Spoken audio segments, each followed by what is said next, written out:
World News Tonight this Monday, looking for a way to keep the country out of recession. Should the government borrow money and spend more? Are there more taxes to be cut? The government sponsors a report on the sexual exploitation of children. Is it really as bad as the report says? We'll take a closer look. What do Ted Turner, Scottie Pippen, and David Rockefeller have in common? Yes, they're all rich. So why are they being subsidized? And whether it is unconventional beauty or imperfection in the modeling business, it sells. From ABC News World Headquarters in New York, this is World News Tonight with Peter Jennings. Good evening, everyone. We're going to begin tonight with the red-hot battle about keeping the country out of recession. The country has not yet had 2 quarters with negative growth, which defines a recession, that shrinking economy, but the anxiety is national. And the debate about how to stay out of recession is now #1 on the political agenda. Today's a good example. President Bush went off to Florida trying to keep the focus on his signature issue, education. But the economy followed him everywhere. ABC's John Cochran has been with him all day. Peter, as you say, the president wanted to talk about education, one of his favorite issues. But it is the economy that has fixated many Americans, Republicans included. After dodging questions in Washington about the need for more tax cuts to boost the economy, the president was asked again in Florida, where he told school kids to wave at the reporter. Everybody say, "Hello, John." Meeting with educators, Mr. Bush talked about the education bill he wants. And it's now time for people to act in the nation's capital and get the bill to my desk so that people at the local level can start to plan. Mr. Bush stayed on message, but it was his message, not the one many in his party are most concerned with. It's not just consumer confidence in the economy that has taken a hit. Bad news on top of bad news has shaken Republican confidence in winning next year's elections. Last week at this private Washington club, prominent Republicans told Mr. Bush's political advisor, Karl Rove, that the president needs to show more leadership on the economy. Party leaders were disappointed that when he did speak about higher unemployment figures, he did little more than express concern. Democrats, meanwhile, continue today to keep up the drumbeat. It is the president. He got us into this mess. He needs to give us a blueprint for trying to get out of this mess. Mr. Bush's fellow Republicans hope he will soon agree to back more tax cuts, a cut in the capital gains tax on investments, and in the payroll tax all workers pay. But Peter, Bush aides say the president worries that more tax cuts will eat up the Social Security surplus he has promised to protect. One Bush advisor said, look, the president is going to keep an open mind, but if the next round of economic figures are bad, the president will probably have to go with deeper tax cuts. Thank you, John. John Cochran, who went with the president today. Engineering an economic revival, we probably need not tell you, is very much an art. So what are the options for President Bush and, for that matter, the Congress? Our business editor, Betsy Stark, is with us. Options on the table. Peter, the options available to the President and Congress can be boiled down to 2 words, taxes and spending. And virtually all the tax and spending proposals under discussion are both politically and economically controversial.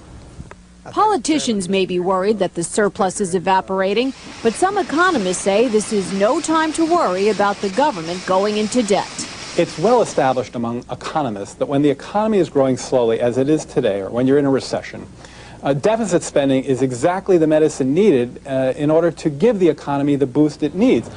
Supporters of deficit spending by the government, whether it's on schools or highways or new telecom networks, say it creates good jobs at good wages and enables consumers to keep spending.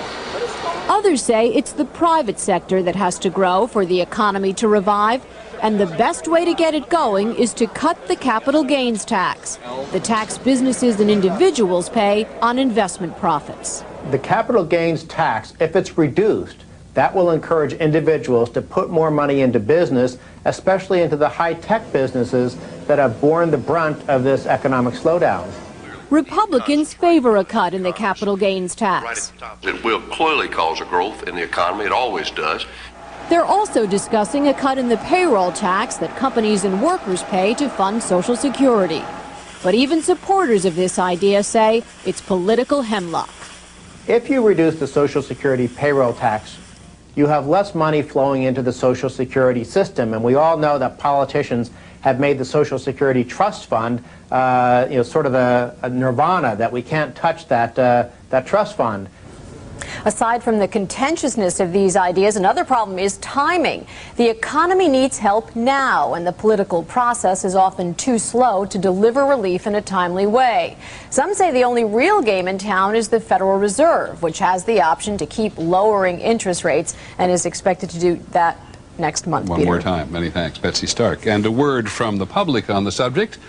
An ABC News Washington Post poll finds that most Americans favor reducing the size of President Bush's tax cut as a way to deal with the shrinking federal surplus. 57% of Americans favor cutting the tax cut, and 52% of Americans hold Mr. Bush more responsible than Democrats in the Congress for the smaller surplus. In the national briefing tonight, first, a related item. The Secretary of Defense, Donald Rumsfeld, has declared war on bureaucracy. That's been done before, of course. Mr. Rumsfeld wants to do something about the billions of dollars he says are wasted on everything from keeping unneeded military bases open to tasks such as garbage collection in the military, which he believed could be sent to private contractors. In Sacramento today, the city's second major manhunt in 3 weeks has ended. A young man killed himself after being cornered by police. He was wanted in connection with 5 murders, and he had videotaped himself ranting at the world, which was a clue. And the Census Bureau says men are finally closing the population gap with women, if only slightly. There were 96 men for every 100 women last year. 20 years ago, there were 94.5 men for every 100 women. More men are actually immigrating to the United States, and fewer men are dying early. The overseas briefing tonight begins with word of a possible assassination in Afghanistan. General Ahmad Massoud commanded the last real military opposition to the Taliban regime. U.S. officials say Massoud has been killed by a suicide bomber disguised as a television cameraman. ABC's John McWethy reports from the Pentagon. This is a loss for the U.S. General Massoud helped the U.S. gather intelligence on the Taliban and also on the accused terrorist Osama bin Laden, who they believe to be in Afghanistan. The organization Save the Children reports newborn deaths have fallen 14% in the past decade, thanks in part to improved vaccination programs. 4 million babies still die every year, mainly in the poorer countries before they're a month old. Japan got hit by Typhoon Danos today. A foot of rain fell in some parts of the country, triggering mudslides that buried homes and highways, and 2 people died.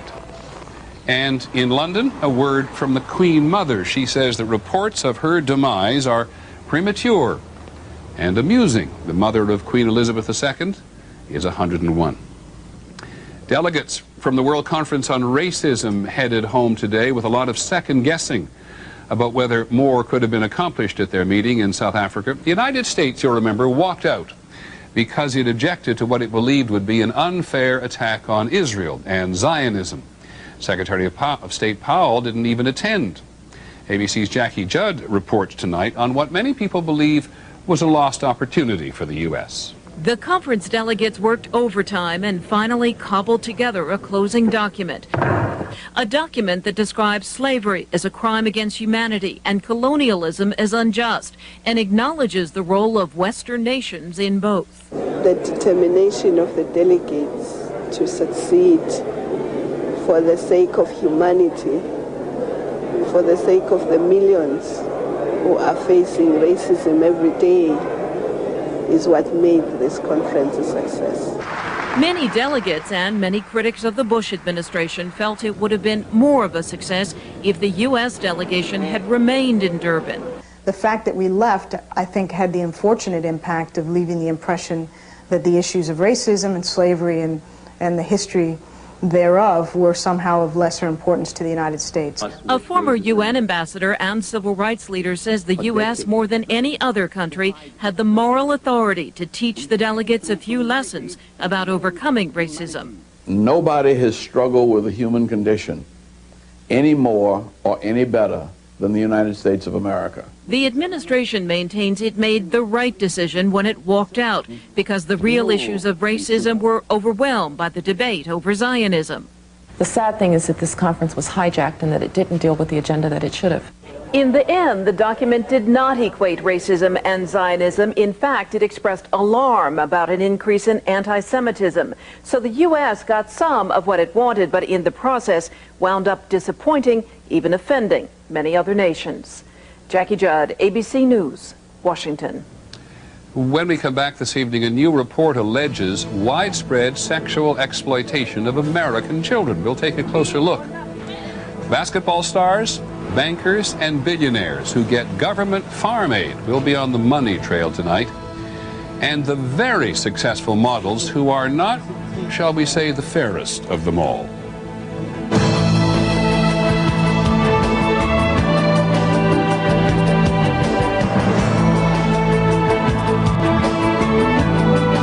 This is World News Tonight with Peter Jennings. There is one item in the medical file tonight of interest to many people. 12 of the country's leading medical journals have issued a warning about the influence that drug companies have on clinical research. They sponsor many medical studies, which are often then used to promote a company's product. The journals have now pledged to publish only studies over which researchers have complete control, and it will be very difficult. Next on the broadcast this evening, paying basketball stars to grow trees and bankers to grow oats. We're on the money trail.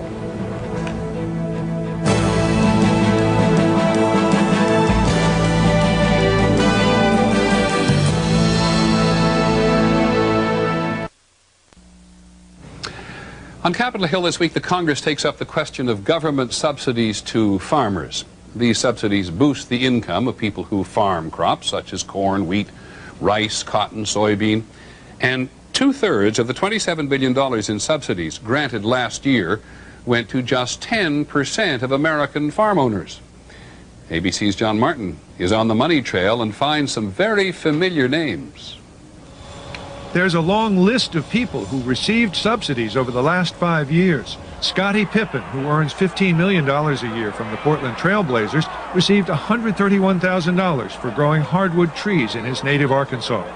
Media mogul Ted Turner, who has given billions to the United Nations and other causes, received $217,000 to grow corn, oats, sorghum, and wheat on his property. Beautiful potato. J.R. Simplot, whose company earned billions supplying potatoes to a fast food chain, received $750,000 in subsidies for his crops.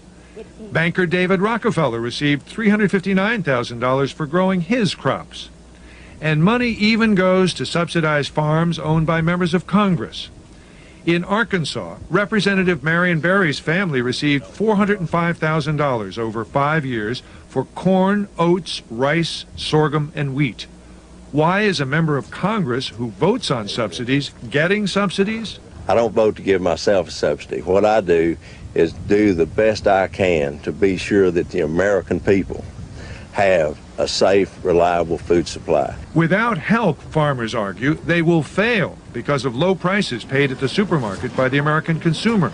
Welfare subsidy? That's not what farmers want to hear. They don't like the current system, but they don't like being told they're getting money they don't need. Critics argue that taxpayer money should not go to subsidize well-off farmers who can produce more than enough food for the country on their own. A research group that obtained the federal subsidy figures predicts that the $168 billion farm bill before Congress will waste money. We're going to be locked in for 10 years to a payment system that just rewards the very biggest recipients without ever asking the simple question, do you need the money? Right now, subsidies go to almost anyone who farms. Reformers say it is time for a change. John Martin, ABC News, Gillette, Arkansas. That's our report on World News Tonight. This week on the broadcast, the controversial Christian missionaries who risked their lives to win converts, and the home run race you haven't heard about. I'm Peter Jennings. We hope you have a good evening and a good week. Good night.